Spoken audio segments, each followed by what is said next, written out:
Hello everyone, आज की इस वीडियो में हम सीखने वाले हैं प्रेजेंट इंडेफिनाइट टेंस। तो प्रेजेंट इंडेफिनाइट टेंस मैं आपको इस वीडियो में पढ़ाने वाली हूँ। बड़े ध्यान से आपको देखना है। जो भी स्ट्रक्चर मैं बताऊंगी, जो फॉर्मूलाज बताऊंगी, वो सभी आपको नोटबुक में नोट डाउन करना है। ओके, तो present indefinite tense, present indefinite tense, आप इसको बोल सकते हो प्रेजेंट इंडेफिनिट टेंस या फिर बोल सकते हो सिंपल प्रेजेंट टेंस। आपने कभी सिंपल प्रेजेंट टेंस करके पढ़ा होगा ये, या फिर प्रेजेंट इंडेफिनिट टेंस करके पढ़ा होगा, बट दोनों नेम आपको पता होना चाहिए। सिंपल प्रेजेंट टेंस एक ही होता है ये। और अब मैं जो फॉर्मूलाज आपको बताऊंगी, वो फॉर्मूलाज आपको बड़े ध्यान से नोट डाउन करना है एंड उसको याद करना है। तो देखो, इसकी पहचान पहले समझते हैं। पहचान बहुत इंपॉर्टेंट होती है। हर टेंस की क्या होती है, एक पहचान होती है। पहचान, पहचान में क्या आता है, इसके लास्ट में आपको सेंटेंस के लास्ट में देखना है ता है, ती है, ता है, ती है, ता है, ती है, ते है, इस तरह से दिखाई देगा। फॉर एग्जाम्पल, जैसे मैं एक सेंटेंस यहाँ पे लिखूं, मैं जाता हूँ, मैं जाता हूँ, तो हिंदी वाले सेंटेंस में आपको देखना है लास्ट में ताहे तिहे आए, तो आपको ये वाला टेंस यूज करना है, प्रेजेंट इंडेफिनाइट टेंस। आप इसे बोल लो सिंपल प्रेजेंट टेंस, दोनों में से कोई एक बोल लो, कंफ्यूजन नहीं होना है। बस इसकी पहचान याद रखना है, ताहे तीहे तेहे सेंटेंस के लास्ट में आपको दिखाई दे ताहे तीहे तेहे, तब मैं आपको जो अभी फॉर्मूलाज बताने वाली हूँ, स्ट्रक्चर बताने वाली हूँ, वो सारे स्ट्रक्चर आप यूज कर सकते हो अकॉर्डिंग टू दी सेंटेंस। अब समझते हैं। पहले तो सब्जेक्ट समझ लीजिएगा। सब्जेक्ट क्या होता है, आई, वी, यू, दे, नेम्स। इस तरह से आप याद करेंगे तो आपको जल्दी से याद भी हो जाएगा। और ये प्लूरल के लिए काउंट होता है, यानी कि प्लूरल, जब सेंटेंस में प्लूरल हो तो ये यूज होता है। तो यहाँ पे बहुवचन जिसे बोलते हैं हम, बहुवचन, एक से ज्यादा लोगों के लिए। He, she, it, name, he, she, it, name. He, she, it, name होता है सिंगुलर के लिए, एक वचन के लिए, एक वचन। तो इसको कैसे आपको याद करना है, इसका यहाँ पे देखो, सेंटेंस में यहाँ एस और ईएस लगता है, और नेगेटिव सेंटेंस हो तो डज लगेगा। ओके, डज लगेगा नेगेटिव में। अफर्मेटिव में, सिंपल वाले सेंटेंस में एस और ईएस लगेगा। एस और ईएस में से कोई भी एक लगाएंगे। एंड अब यहाँ पे आपको क्या करना है, यहाँ पे आपको सिंपल सा एस और ईएस कुछ भी नहीं लगाना है, छोड़ देना है ऐसे। जैसे यहाँ पे लगा सकते हो, यहाँ पे नहीं लगाना है कुछ भी। नेगेटिव सेंटेंस हो तो डू लगाना। ये क्या है, तरीका है लिखने का सेंटेंस का। अब स्ट्रक्चर में समझिएगा। Subject plus verb plus S और एस, ये क्या है, अफर्मेटिव वाले सेंटेंस है। सब्जेक्ट यानी कि I, we, you, they, he, she, it, name, ये क्या होते हैं, सब्जेक्ट होते हैं। ये सारे सब्जेक्ट याद कर लो, 9 होते हैं टोटल। तो ये सारे शब्द याद कर लो, हिंदी इंग्लिश में आपको पता होना चाहिए।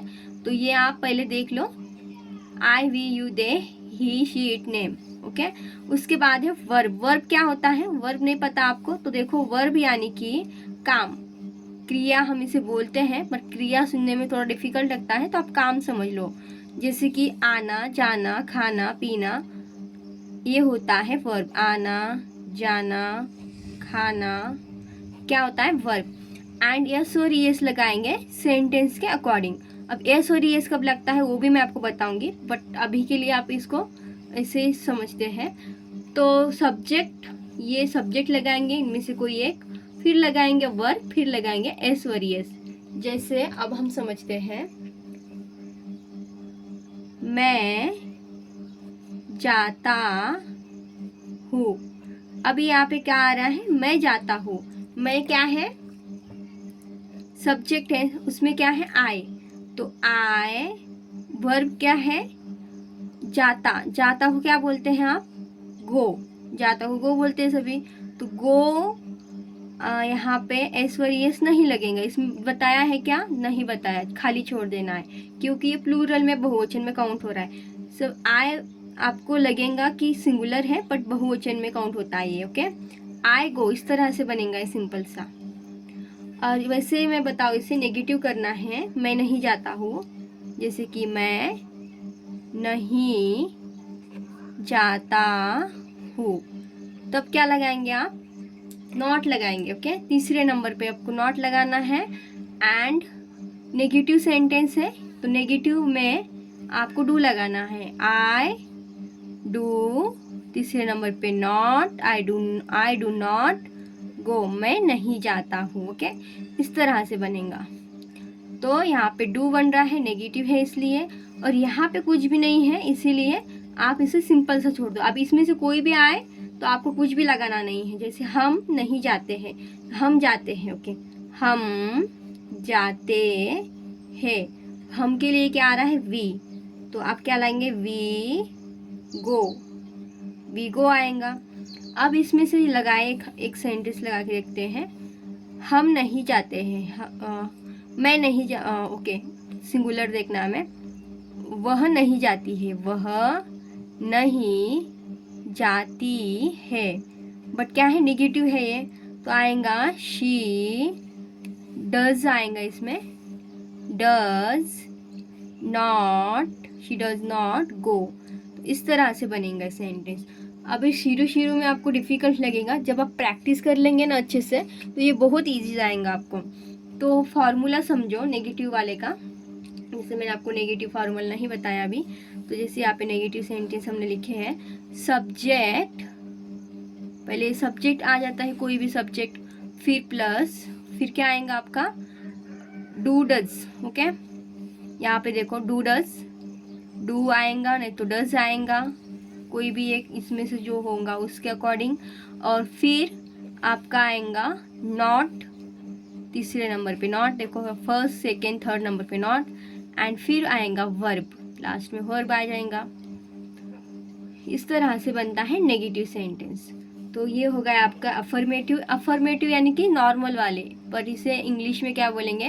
अफर्मेटिव बोलेंगे। अफर्मेटिव क्यों बोलते हैं इसे? इंग्लिश में इसे अफर्मेटिव से ही पहचानते हैं, पर ये होते हैं नॉर्मल वाले, सिंपल वाले। ओके, नॉर्मल वाले सेंटेंस है ये। एंड ये होते हैं नेगेटिव, जिसको हम नहीं वाले बोलते हैं, नहीं वाले सेंटेंस है। और एक बच गया लास्ट वाला, जो कि है इंट्रोगेटिव, जो क्वेश्चन मार्क वाले होते हैं। ओके, अब ये समझ लेते हैं लास्ट में, फिर मैं आपको बताऊंगी एस और एस कब लगाना है। जैसे कि यहाँ पे समझते हैं, पहले तो आएगा आपका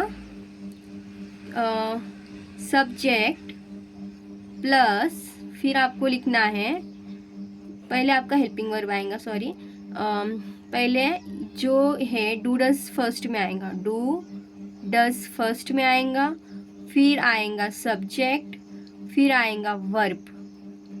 इस तरह से बनता है ये। अब इसको बनाओ इस तरह से, क्या मैं जाता हूँ, तो क्या मैं जाता हूँ के लिए कैसे आएगा? क्या मैं आ रहा है इसलिए डू आई गो, क्या मैं जाता हूँ, डू आई गो, ये बन गया क्या मैं जाता हूँ, क्वेश्चन मार्क, क्वेश्चन वाले सेंटेंस है। आई होप आपको समझ में आया होगा। अब हम समझते हैं आपको एस वर एस कब लगाना है। एस वर एस अब जब लगाएंगे, जब सेंटेंस में, यहाँ पे देखो एस वर एस, एस लगाने के मैं तरीके बताती हूँ आपको। 6 जो रूल्स है वो आप अच्छे से याद कर लो। जैसे सबसे पहले आता है एस, सेंटेंस में लास्ट में, वर्ब के लास्ट में जो ये वर्ब होता है, इसके जैसे गो, इसके लास्ट में जो वर्ब है ये, इसके लास्ट में एस। ओके, ज़रूरी नहीं है गो के लास्ट में बोल रही हूँ मैं, ये वर्ब के लास्ट में कोई भी हो सकता है verb. S, S H, C H, या फिर ओ, एक्स यानी जेड, इनमें से कोई भी दिखाई दे तो आपको ई एस लगाना है। इनमें से कोई नहीं दिखाई दे आपको, तो फिर आप लगा सकते हो यस नॉर्मली, फिर आपको यस लगाना है। ओके, आई होप आपको समझ में आ रहा होगा। अभी इसका पार्ट 2 हम देखेंगे, फिर मैं आपको सेंटेंस दूंगी एंड जितने भी हम कुछ सीखे हैं अभी के लिए आपको क्या करना है, जो स्ट्रक्चर है वो स्ट्रक्चर याद करना है, इसका पहचान याद करनी है, ये सब्जेक्ट याद करने हैं, ये सब आपको याद कर लेना है। नेक्स्ट वीडियो में हम क्या करेंगे, प्रैक्टिस करेंगे, सेंटेंस बनाएंगे प्रेजेंट इंडेफिनिट टेंस के। जितनी प्रैक्टिस करेंगे उतने आप परफेक्ट होते जाएंगे। तो अभी के लिए आपको समझ में नहीं आ रहा है तो कोई बात नहीं, आप इतना समझ लो, ये रूल्स आप पहले तो याद कर लो, ठीक है। रूल्स याद कर लेंगे तो बहुत बड़ी बात हो जाएंगे। रूल्स याद कर लेनी है। तो 3 रूल्स बताए मैंने आपको कि क्या वाले क्या होते हैं। एक बार वीडियो फिर से आप देख लीजिएगा तो आपको पूरा समझ में आ जाएगा। इस वीडियो में इतने ही गाइस, मिलते हैं नेक्स्ट वीडियो में, बाय।